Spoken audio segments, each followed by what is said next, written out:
Come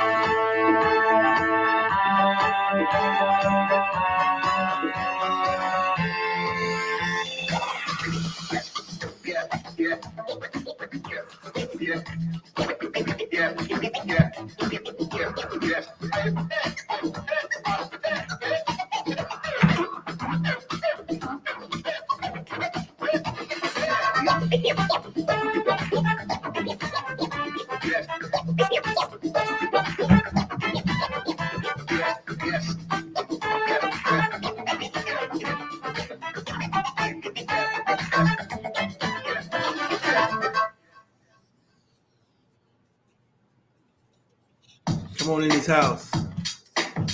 Come on. Come on in. It's the Red Hot Mic with your host, G. Alfred Palmer. Come on in here. Come on. Let's get loose a little bit. Come on. It's been a long week. Valentine's Day weekend. Come on in this house. Just for a little bit. Come on.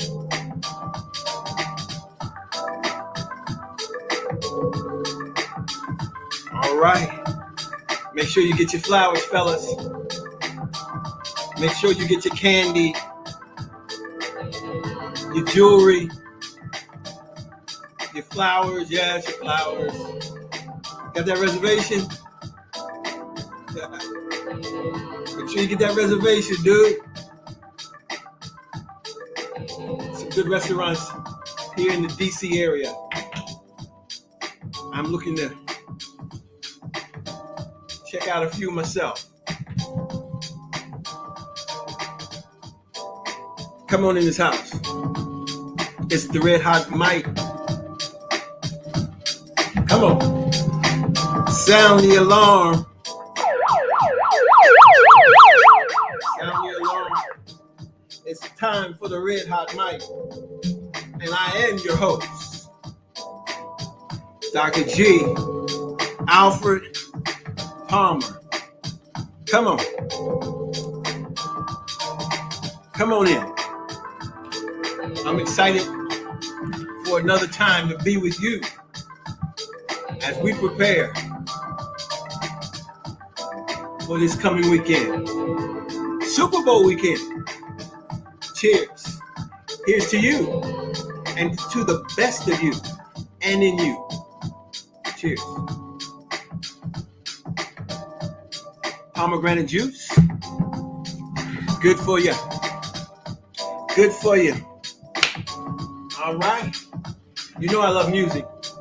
You know, I grew up in a family that loved music. I grew up dancing for my parents, friends when they had parties. And I would get money thrown at me at the age of 4 or 5 years old. I love it. I love music. I love music that makes you move. I love music that has feeling to it. I like all kinds of music. I don't have one genre. I like different types of music.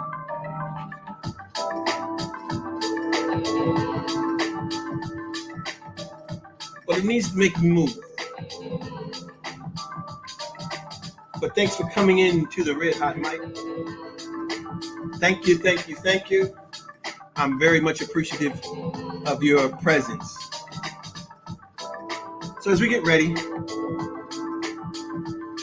I wanted to talk a little bit about what I said that I would talk about the last time that we were together.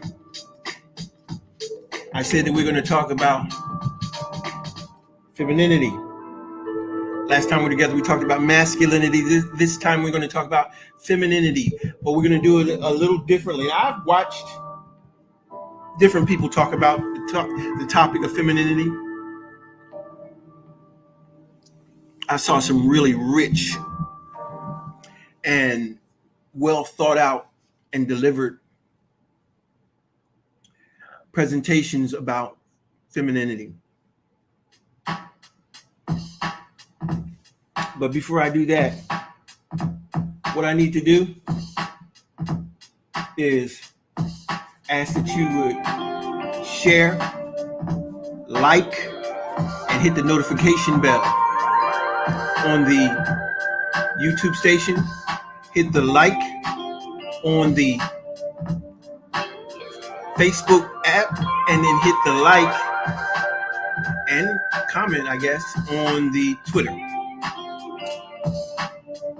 We're coming on, also we're on StreamYard, and I'd love that you would come in and chat with me, and we could talk about what we're talking about here. And if you have questions, comments, interjections, is fine. I do have some comments that came about. I did have some comments that came about with regards to this topic, and I'm trying to find it. Here we go. And I'm going to present it a little bit, but I don't know how much I'm going to talk about it. But we'll see. If not today, another time. But I definitely want to address the whole idea of the chromosomes. So we'll talk about that. But there's a post that someone has sent to me as a result of that. We want to talk about that a little bit, but probably not this time, because I have an agenda. And the agenda is to stay on purpose, on task of what I said I was going to do, and that is to talk to you about femininity. We're seeing so much happen. So much is going on. Let me get rid of the music so we can talk. There's so much going on right now relative to the gender war. Time and time again, I get accused of stoking the flame. I've been accused of stirring the pot. I've been accused of a lot of different things relative to stirring up trouble, I guess, which is definitely not my intention. My intention is not to stir up trouble, but to stir up thinking, because what we need to do is to continue to think beyond what we think we know, because there's always more levels of knowledge and awareness. Let me get rid of the lights. I think that's going to be a little. I think what we've got to understand is that we have a level of knowledge, but knowledge is ever seeking, or ever present, I should say. And there's new levels and new realms of knowledge, but we can only get to a new realm or area of knowledge by getting to a new level of knowledge. We can't stay and say that I have it all and that's it. There's no such thing. We have to continue to grow. We have to continue to expand. We have to continue to extend. And the way we do that is to open ourselves to the possibility and the consideration of something new that we haven't thought about before. So as a person that really loves learning and teaching, I enjoy being able to be taught and to be challenged, because when you challenge a level of thinking, that causes us to move from where we are. But to shut down people because it's something that we haven't heard before, first of all, is immature. Secondly, it's narrow-mindedness. And three, it's arrogance, because to think that we have it all is very, very arrogant of us, because knowledge is ever present. So we have to continue to be open to the possibility of growing beyond where we are. So anyway, I'm really excited about this channel, and what I have to try to do is to keep from bringing into this channel the things that I'm going to be bringing on in our other channel, which is called Purpose Sphere, not Purpose Fear, Purpose Sphere, SPHERE, sphere. So I try to really pay attention to not bringing those two together. And then the reason is this: Purpose Sphere is more of a spiritual kind of approach to the idea of purpose, of why you were born. And it introduced other parts. You would have to turn in. I don't want to give things away, but it introduces other parts that are critical to understanding individual purpose and rediscovery of individual purpose.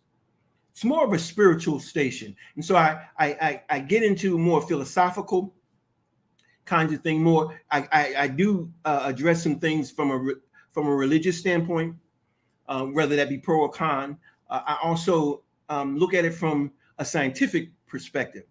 Now, the difference between that and this is that this station is basically more of a current issue, relationship kind of channel that deals with current events, current waves of what I see moving about the horizon of what's being done in the community, culture, and clan, and to speak at it from a perspective that I think that would hopefully add some more reason to talk and to exchange. I'm not looking to just hear myself talk. I want to hear you too. And the thing, one of the things I've gotten criticized about is I don't give people what they are looking for. So often people are looking to be fed as opposed to going and doing their own research. I've heard from people that do research, and that to me, that is fantastic. It's fantastic because what it does is it means that people are stretching themselves. And by you stretching yourself and coming to me helps me to stretch too. And I appreciate that so very, very much. So, but here on the Red Hot Mic, I hope you like the set. We have two other sets that we have the Purpose Sphere set, and we also have our sports channel set. I'm excited. I'm excited about what we're doing and how we're growing. But what we're doing is we're solidifying the Red Hot Mic, and I need your support. I need your help in order to do that. I need you to help me by liking, sharing, and hitting the notification bell, whether that be on YouTube, Facebook, Twitter, or StreamYard. Come in StreamYard, chat with me, or chat on the YouTube channel as well, and then I can look at those things later and maybe even address them in another broadcast. So I'm excited. I'm excited about this time that we have together. It is the Valentine's Day weekend. So I challenge all of you to get out. Hope you got your cards. Hope you got your candy and whatever else you deem necessary for Valentine's Day. Send out your Valentine's Day wishes to your friends and loved ones. And hopefully this will be a great weekend because it's also Super Bowl weekend. And being that it's Super Bowl weekend and my team is not playing, I could care less. No, I'm looking forward to just going and enjoying myself and watching the Super Bowl at one of my favorite watering holes. So anyway, I'm looking forward to this time because I want to share about femininity, but like I said and mentioned very briefly before, I don't want to get into it from a philosophical or spiritual perspective. I'm going to do that on the other channel, but I want to go and delve into it, and I want to just massage it a little bit. Hopefully that you'll come to the other station, because I don't want to cross the two, if I can help it, because it's not about. I want to keep this particular channel for this particular channel, and I don't want to make it something that will be uncomfortable for some people. I want it to be a channel that you can feel comfortable coming and hear me talk about something. You may be offended, but I'm not in here to try to be something that's going to make it really, really uncomfortable for you from a spiritual, philosophical, and religious standpoint. I do that on the other station. So you can come over there and we can debate. I love, so, when we talk about debating, some folks say that I don't want to argue. It's not about arguing. Debate is healthy. Debate is healthy because what debate does is allow us to exercise and to hear and to verbalize what we believe, and to be able to substantiate that, or to stand up and debate that with someone who has a different view. But at the same time, it allows us to hear ourselves, but also to hear other people, because hopefully that's what we want to do. Is we don't want to just talk to hear ourselves talking, but you need to really consider some things that other people may say that may challenge what you believe and where you stand, so that you can better equip yourself or change. Because I think a lot of it is about change more than anything else. And then in one of the antiquity writings, it talks about us being able to repent, but the word repent actually means to change your mind or change the way you think. So a lot of times we need to repent, change the way we think about a certain topic. We need to grow. We need to elevate. We need to expand and extend in a certain way about a topic. And to do that, we've got to be challenged. And what I experience quite often is when I challenge someone's thinking, and I've been guilty of it too. So I'm growing. I'm not there yet, but there's been situations where when you challenge a way people think, what happens is they begin to assail verbal assaults, and they come after you. And I've been called every name in the book, and it doesn't stop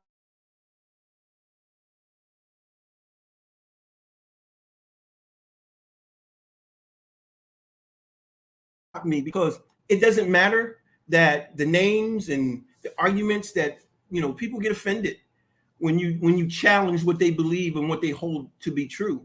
They get offended. And what we've got to learn to do as mature adults is to consider that what we've been taught is not all that there is, but yet where we are is on a level that it's time to step up into another level. One thing I've learned is this: what I know now is my truth for now, but it gives me a jumping off point to move to the next level. But I can't move to the next level until I'm at the level that I'm at. And so many times we stay where we are without looking to move, without looking to change our mind, to elevate our minds. And that's what's important, us to be able to do that. So anyway, the topic that I'm going to talk about in this session is I'm calling it equal but not the same, or look at femininity. I think that's what we're calling it. Or treat her like a lady. That's what we're talking about. Treat her like a lady. Now, why am I saying that? There's an old song. I can't remember who it was by. But I think it was the Temptations. And it was back not terribly long ago, but long enough. And it talked about treating her like a lady. But the thing that we've got to understand, ladies incorporate both what I call girls, females, and women. All three are ladies. Ladies. But what I really want to address is what brings those three together, and it's called femininity. And what we're experiencing now in our community, culture, and clans, we're experiencing a crisis in the area of not only femininity, but masculinity as well. But we're talking about femininity in this presentation, in this broadcast. So I want to talk about femininity from a perspective that I'm going to touch a little bit philosophically, psychologically, biologically, a little bit, but I'm going to try to stay in this space, and this space is going to be more. We'll see how it goes. I really don't know. Like you have to just let it flow, and you make the adjustments as you proceed. When we start talking about femininity, there are a lot of ladies who are not satisfied with being that. They're not satisfied with being a girl. They're not satisfied with being a female, and they're not satisfied with being a woman. They want more.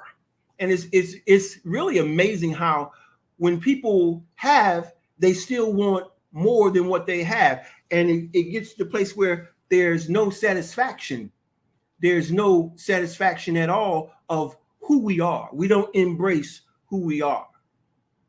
So what I want to do is I want us to understand that the design we have is to be embraced. So many people will not embrace their design, regardless of what you say or what you do. So for those folks, I'm really not speaking to you. The issues that you have far outweigh anything that I'm going to be able to address here. But here's what I want to say, and that is that when we start talking about this information, it's not intended to hurt or to harm or to place in danger anyone. That's not my goal, but it is to relay some information that I think that's imperative, because we're going through some real crisis. But one of my mentors always said, where there is crisis, there is opportunity. So there's an opportunity for us in this crisis of both masculinity and femininity for us to elevate, expand, and extend. Now, when we start talking about femininity, the first thing that we've got to understand is that femininity there are two particular types of, not so much types, but types. There are two different types of femininity, or femininity transitions into two different areas. There's pre-birth, and then there's post-birth femininity. Just like I talked about with masculinity. There's pre-birth femininity. Now, pre-birth femininity is important to understand, because when we look at pre-birth femininity, what we're looking at something that is not gender. It is not gender. What femininity is essence. It's energy. Just as masculinity is energy, essence, or spirit. Now, it's important that we understand that truth is not even a fact, it's a truth, because facts are conditional. Facts are designed for this realm in which we live. Truth goes beyond the realm that we live in to that which is spiritual or essence. Okay? So truth supersedes fact, but yet fact truth substantiates fact, because truth will eventually set up paradigms that we call science, which is based on facts. But anyway, pre-birth femininity is essence. It's not gender. So when we start talking about femininity that has not reached this particular realm, what we've got to understand is that pre-birth femininity operates and basically functions this way. It incubates, it seeks to nurture, and it seeks to receive. It's important that we understand that, because when I'm going to share something, not on this station, around this that will shake your beliefs as to how women entered into this realm. It is phenomenal, but that's not why we're here. We're not going to share that here. But you need to understand that the femininity is not gender. It is, however, it is the principles, it is the virtue and the values and the ability, okay, to just what we said. It's to receive, okay? It is not only to receive, but it's also for us to, where's my spot? Okay, there it is. It's also for us to, it's important to understand that femininity is about incubation, nurturing, and to receive. That is what femininity is about. It's not about trying to insert, plant, or inject. That's masculinity. Now, I hear some people say this, that we have some of both genders in us. I find that to be a fallacy. If that was true, we would not need the other, because we would have both. We are 100% one or the other, binary. When we talk about the whole idea of masculinity and femininity, those are the two binary energies. There are no other energies. And what we've done is we've tried to make there be other energies, but those aren't energies. Those are traits, and traits come about by the way what we observe and what we've practiced. And what we've tried to do is make those traits essence, spirit, when in all reality they're not. So it's important to understand that femininity is the act of receptivity, of receiving, of incubating. Okay? Now, it's important to understand this as well. Some people are going to think what I'm talking about is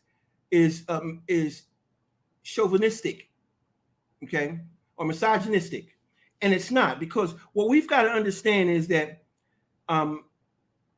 there is atmosphere and environment that we are to optimally perform in, and the best way to perform optimally is to be prepared and to understand how to operate and matriculate within a certain environment.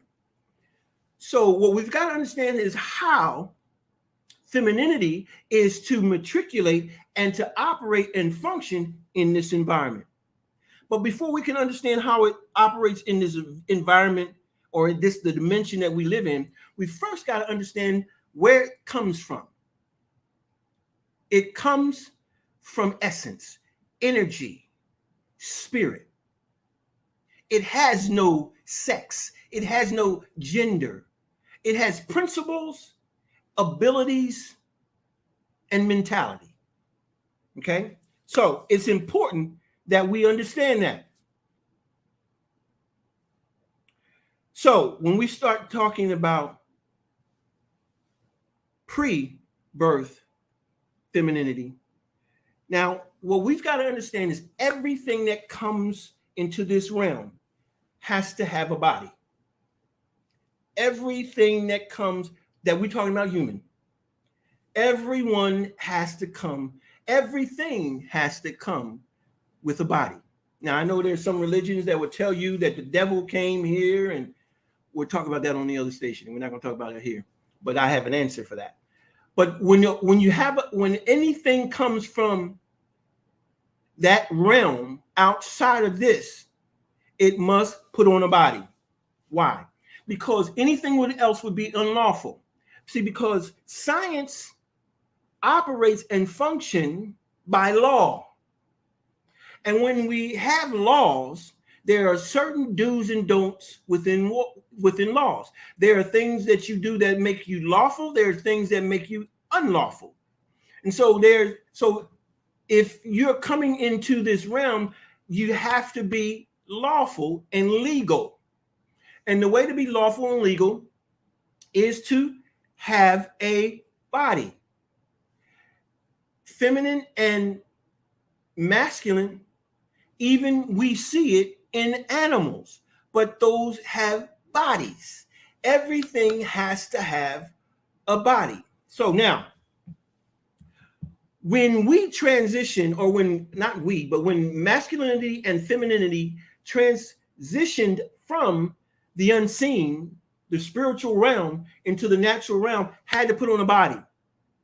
Now, once it put on that body had to align with the characteristics, the principles of femininity. And so the physical representation of femininity lines up equally with that which is spiritual, or essence, or energy. And so the feminine is aligned 100% with feminine. The masculine, 100% with masculine. But some would tell us, you've come here and you got 80% masculine and 20% feminine. Well, if that's the case, why? No, what it is, that 20% that you're saying that we have is really the traits that we've picked up through observation and learning, social learning. That social learning includes our parents, our siblings, our environment, our community. All these help contribute and persuade and help shape us. And that's that 20% that some are talking about. But in all actuality, when we come here, you have a CPU, and that CPU is either, depending on what suit you wear, is either feminine or masculine. But you have to have, being a boy, or in this situation, being a girl, you have to have feminine information uploaded. That's where your parents come in, especially your mother. Your mother is very critical in the shaping and the forming of your femininity. Okay? She's very, very important in the shaping of your femininity. Okay, so it's important that we understand that when femininity comes from the unseen into the seen, it's very, very important that we understand that femininity brings equality to masculinity, but not the same. See, here's the thing. There's some ladies who think they don't need men, and there's some men that think they don't need ladies. And it's not true. We need each other 100%, not 80, not 20, 100%. We need each other. And without one another, we cannot fulfill exactly what we're supposed to be doing in this realm. Masculinity needs femininity in order to function and to dominate in this realm. So the idea of femininity always has been to come here, and coming here, when it puts on that body, femininity is here to help. Now, here's the problem. There are some ladies who don't want to help. They want to be the leadership. They want to be the head. They want to do it all, but you're not designed that way. We're going to talk about design in a minute. But we've got to understand that you're not designed that way to do. You're designed to help. Now, some ladies are not going to like that. They're saying, well, we run businesses, we do this, we do that. Just because you do that does not mean that it's the right thing to do. It doesn't. We've done plenty of things that we were successful at. It just wasn't right. It just wasn't right. Okay. There's a difference. There's a difference between doing something that's good and doing something that's right. So you could be doing something good and it's be beneficial. It doesn't make it right. It doesn't make it right. And there's so many times we get into situations and we, this is a good thing, but we come to a point where we say, you know what? Something's not right. Something's not right. Yeah, it's not right because you're doing something good, but not right. So it's not a matter of good. It's a matter or beneficial. It's a matter of what is right.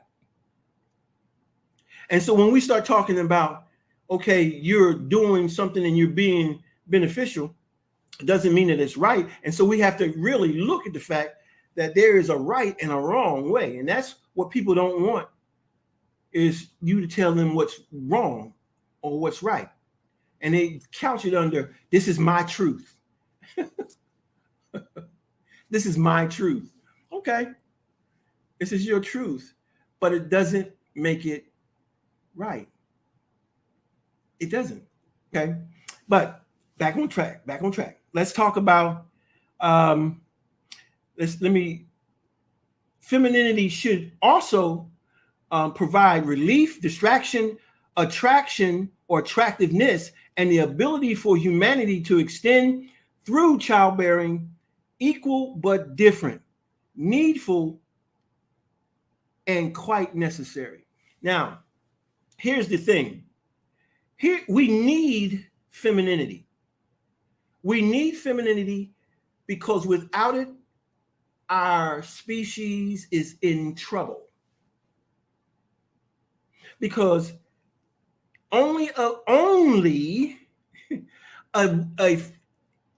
the femininity that has the proper equipment. There are some that try to take on the traits of femininity, but they don't have the innate feminine CPU. And so because of that, they are not feminine because the CPU and the physical don't match. And so if the CPU and the physical match, she'll be able to incubate and she'll be able to nurture, she'll be able to caress, she'll be able to bear children. Because without her being able to bear children, our species can be placed in danger.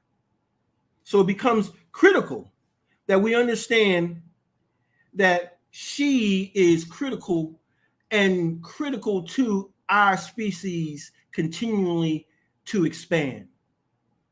Not only that, but what she being this feminine creature that lines up physically, mentally, emotionally, psychologically, biologically, in every ology you can think of, she matches up.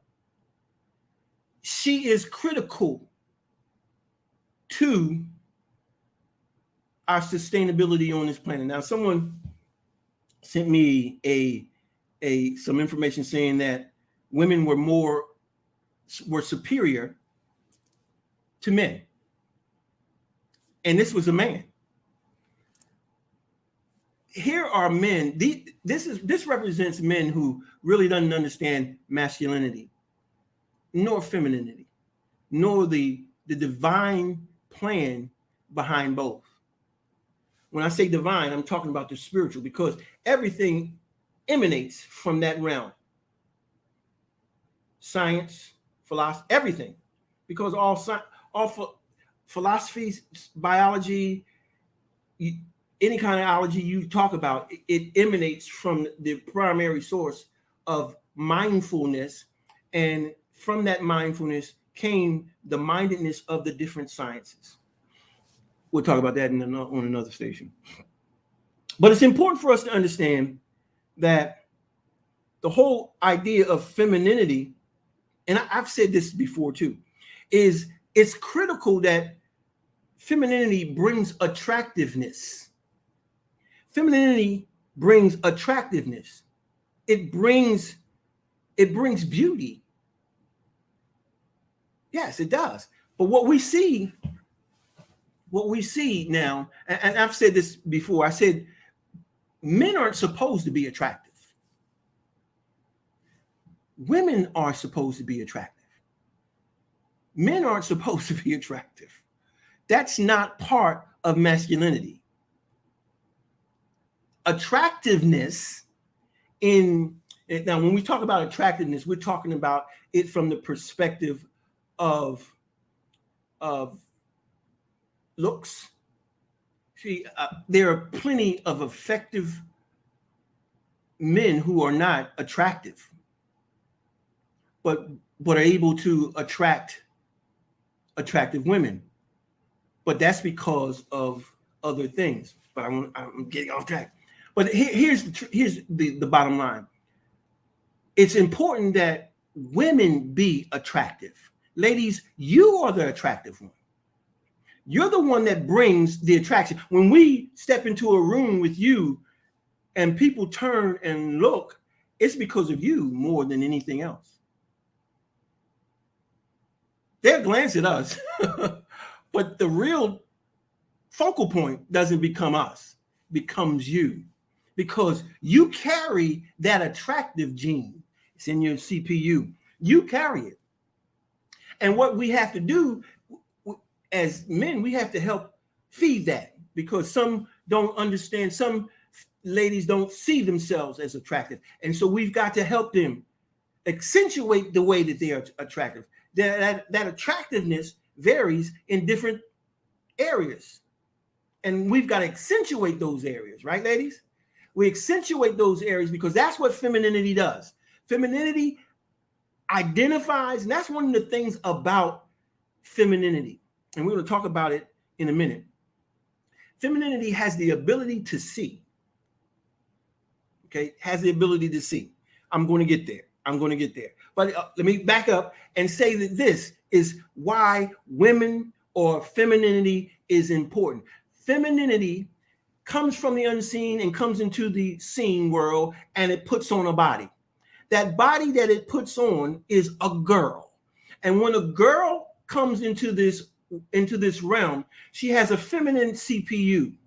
And that feminine CPU, even though her drive may, and her desktop may be blank, her parents are to help place on her hard drive and on her desktop the things that are necessary that would accentuate femininity. Baby, girls do this. Girls don't do that.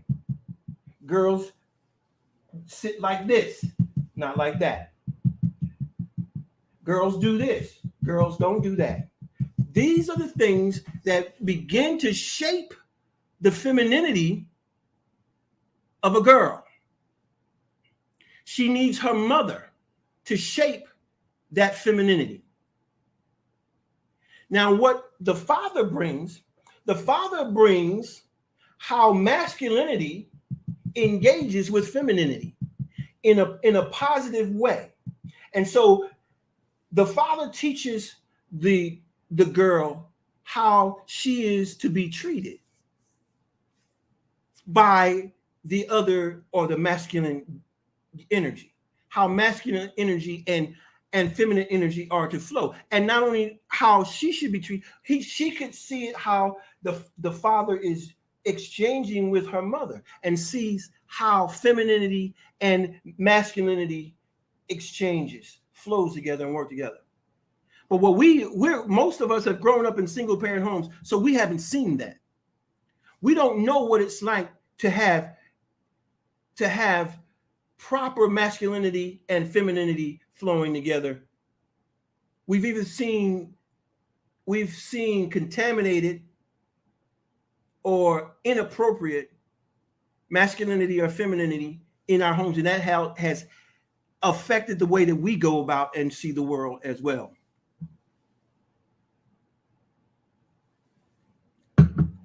So the father becomes a very critical role in helping shape his daughter. She's watching you. She's watching how you treat her and treat her mother. Are you whatever you're doing is important to her becoming the female and then the woman that's going to affect the generations. And so the father and mother are very, very important. Very, very important to femininity and the shaping of it in our daughters and in our girls and in our females.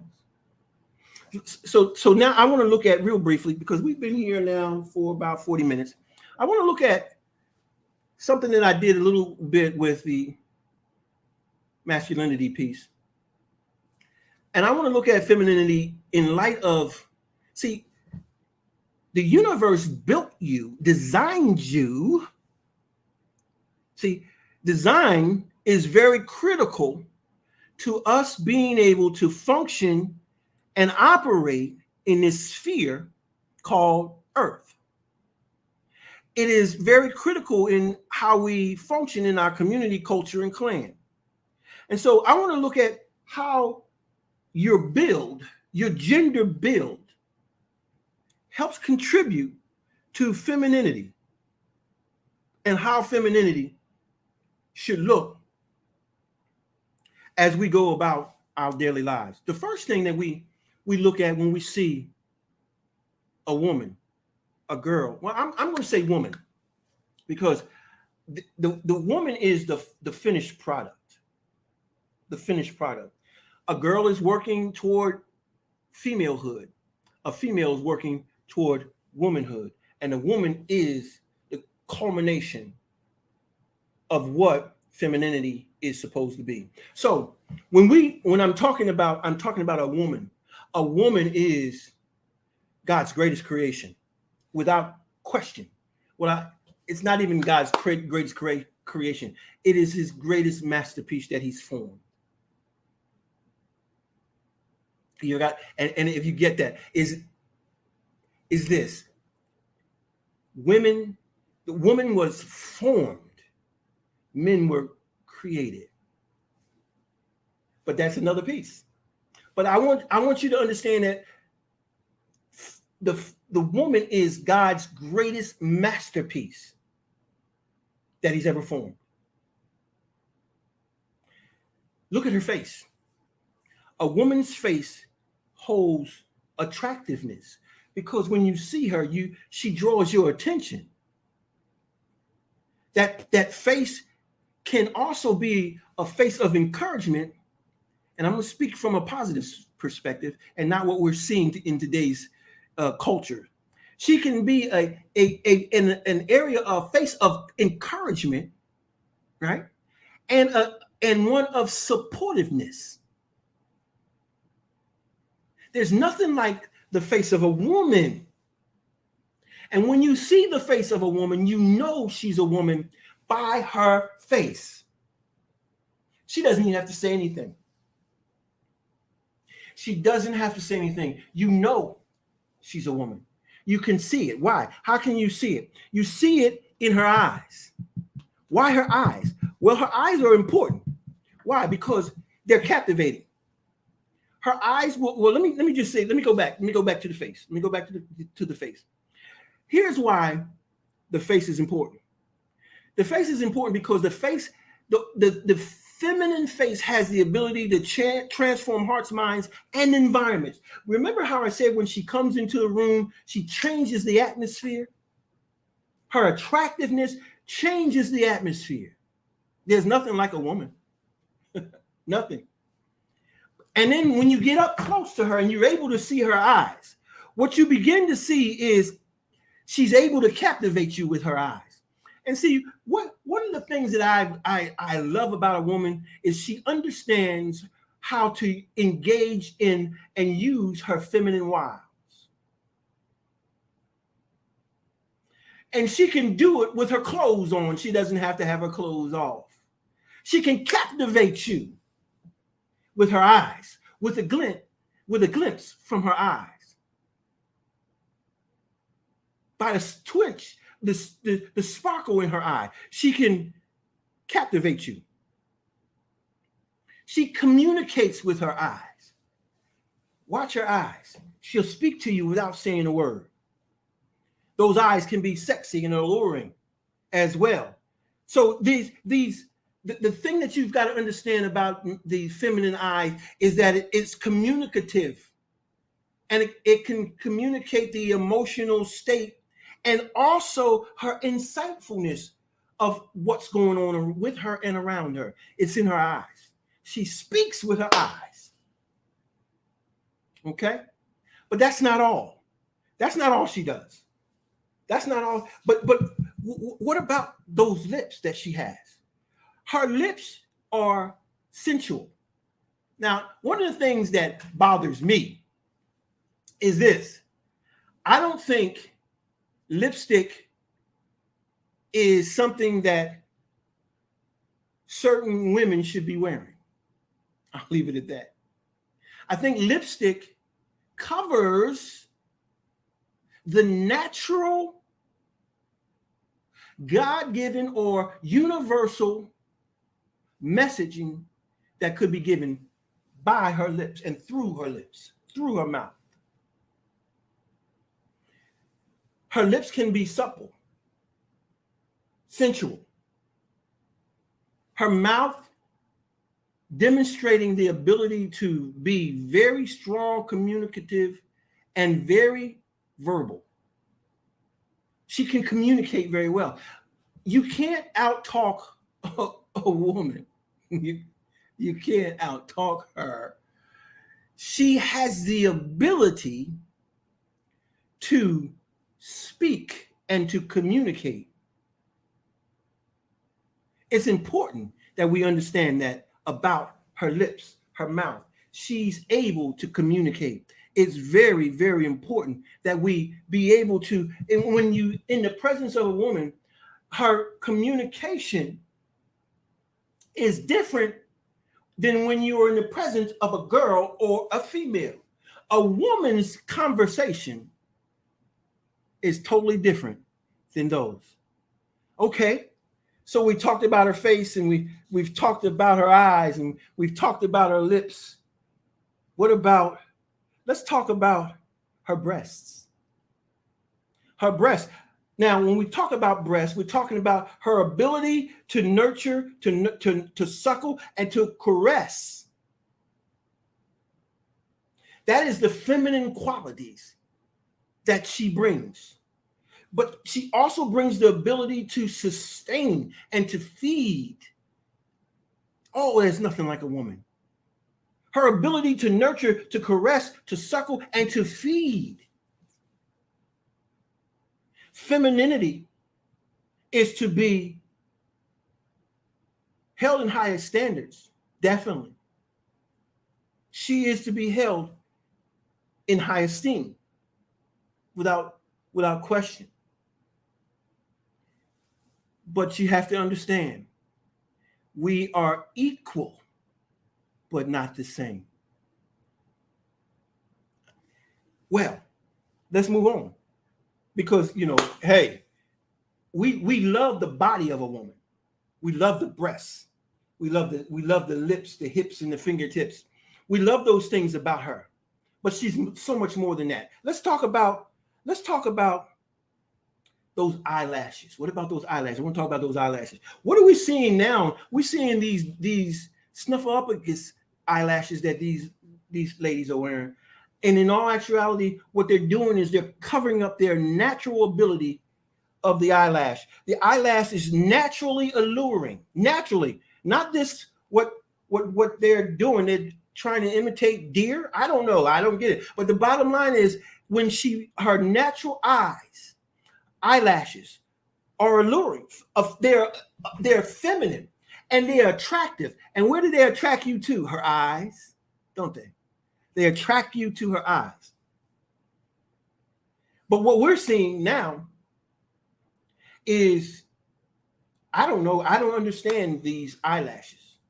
I've seen eyelashes that look like they belong on. Anyway, eyelashes.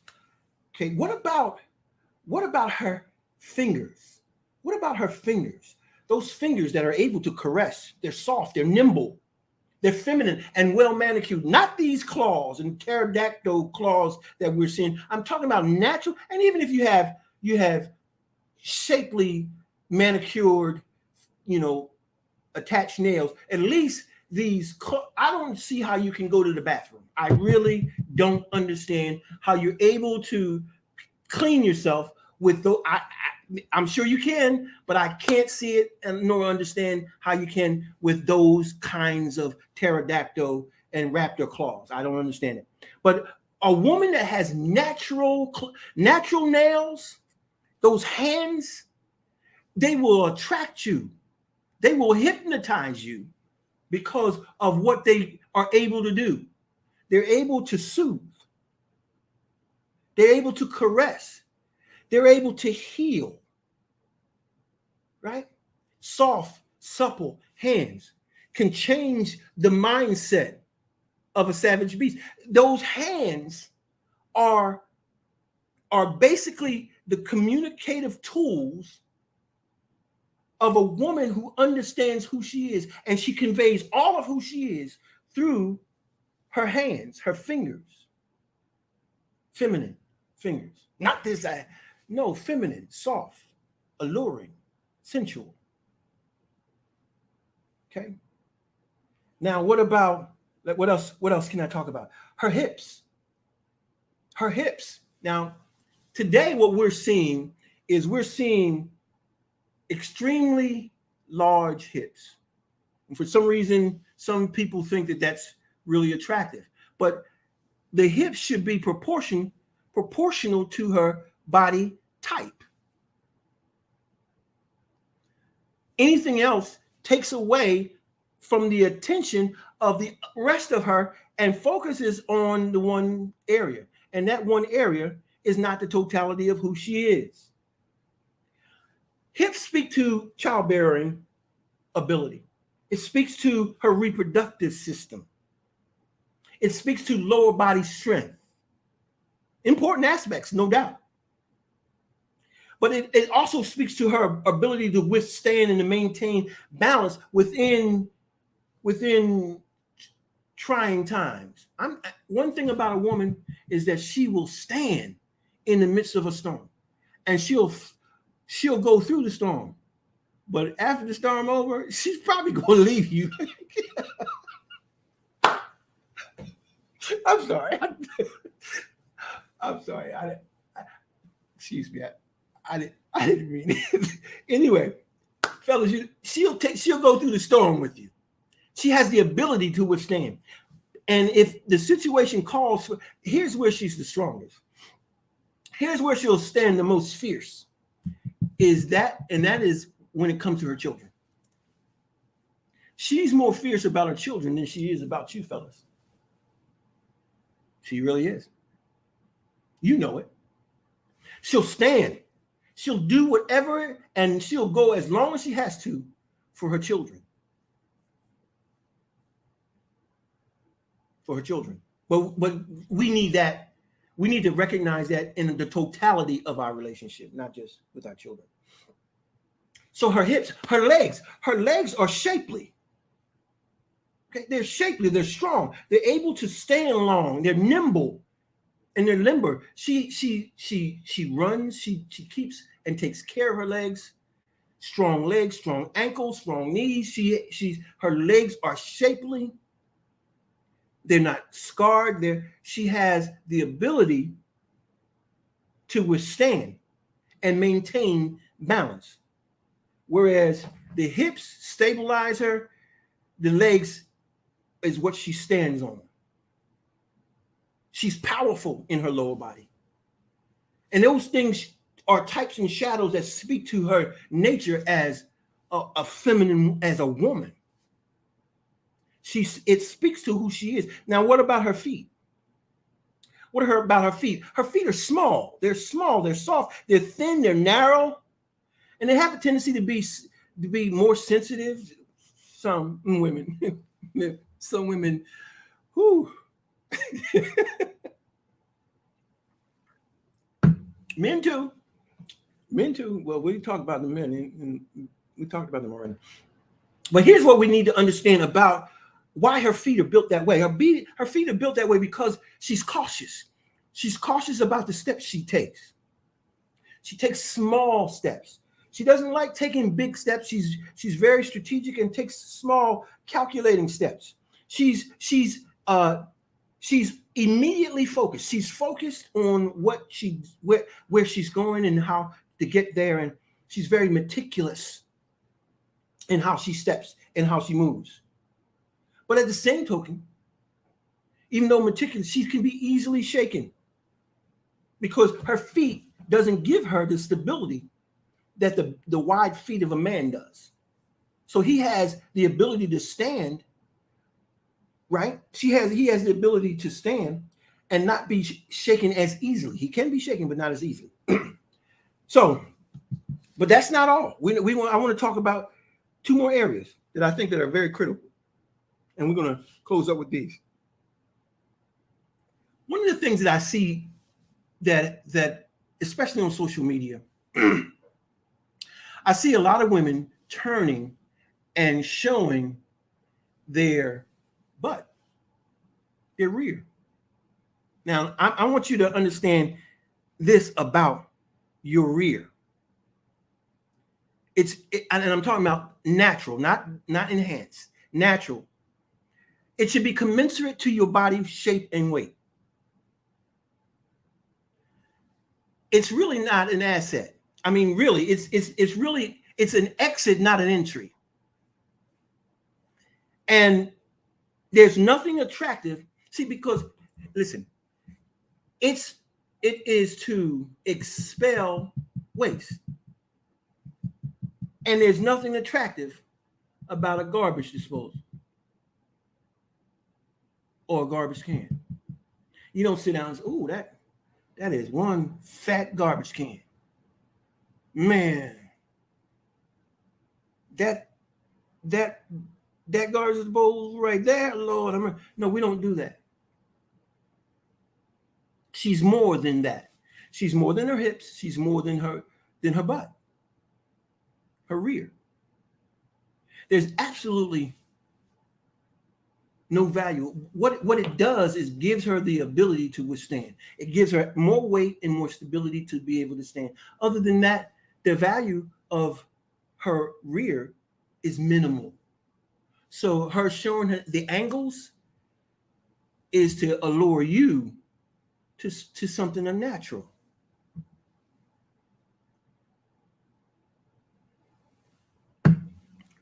And the last thing I want to talk about when I talk about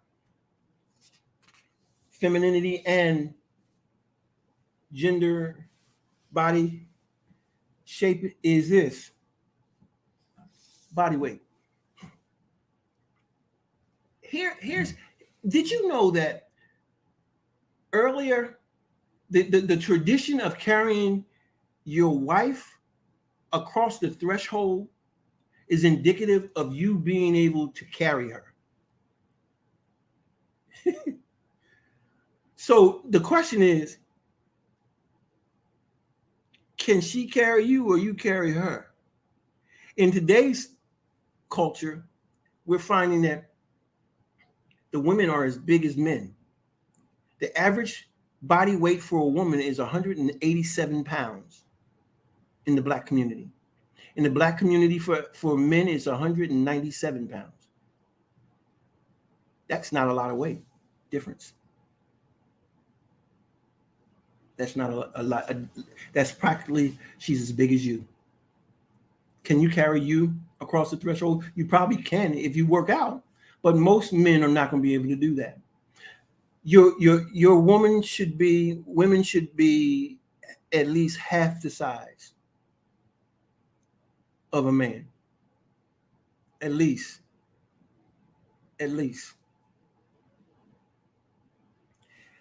It may be a little bit more than half, but the bottom line is she should definitely not be that close in weight to him. Definitely not that close to weight. Why? Why is weight important? And ladies, you know this. Body weight conveys self-image, self-esteem, self-confidence. And I know some people look at some of the famous folks and celebrities that are out there and that are grossly overweight, and we're trying to make that appealing. Well, men do not find that appealing. And I'm not trying to be mean. The truth is, and yes, they're going to be some, but the overall arc of manhood are not going to want a woman that is as big as they are or bigger. They're not. So women, it's important that you because your weight shows how confident you are about yourself. And you say, oh, well, I'm confident, but you would even be more confident if you knew, because you know if you're overweight, you know it. Okay. So in order for that femininity to be seen and appreciated more, it has to be, you have to take care of the body weight. I'm not trying to put you down. I'm not talking down to women who are overweight for medical reasons. I'm not talking to you. That is a total different case. Totally. That is a small percentage of the overall arc amount of women who are 187 pounds and over. Most of it is not because of medical conditions. Laziness. Okay? But a woman that has proper body weight, you see the confidence, the self-esteem, and not only that, the attraction that she becomes even more attractive. Now, I'm going to close with this, and that is, I want to talk about keys to increasing your femininity. Now, somebody say, well, how are you going to tell women about women? Easy. Women come from men.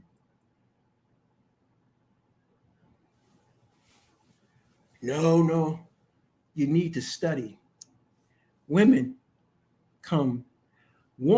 came out of man. And I don't say that to belittle women. I love women. My mother's a woman. And somebody, oh, he hated his mom. He must hate his mom. No, I don't hate her. You hate yours? Do you hate your daddy? Because we hear you talk down about your dad. Do that mean you hate your dad? Anyway, don't get me started. Okay, let's talk about the keys to increasing femininity. How do you increase femininity? Well, the way that you increase femininity is to learn the differences between femininity and masculinity. That's important. It's important to know the difference and what they both bring to the table. I hear that talked about all the time. What you bring to the table, and it's always something material. what you should be bringing to the table should never be material. You should be bringing your accentuated femininity or masculinity to the table. What makes you special as a woman? What makes you special as a man? That's what I bring to the table. That's what I bring that no other man will bring to end your life. This is what I bring. And if that's not what she's looking for, then that's not what she's looking for. Ladies, if that's not what he's looking for, that's not what he's looking for. But you have to know what you bring to the table in line with your own femininity to be able to, I cook. And then when it comes down to it, I want a maid. Can we get a maid? Can we get a cook? But wait a minute, you said you cook, right? What do you bring that no other woman brings? It's your femininity, the accentuated aspects of your femininity. So knowing the difference between masculinity and femininity is critical, because that way you know what you want from a man or from the masculine energy, and you know what you want from the feminine energy. So you don't have to go guessing. You know what you're looking for. Ladies, you've got to learn to appreciate masculinity. You got to learn to appreciate it. You're not it. You're not masculine. The aspects that you have that are masculine are traits that you have picked up through observation or practice. But you're not masculine. The next thing is to know the difference between feminist and femininity. To know the difference between feminist and femininity. They're not the same. They're not the same. Feminists want to be men or do away with men.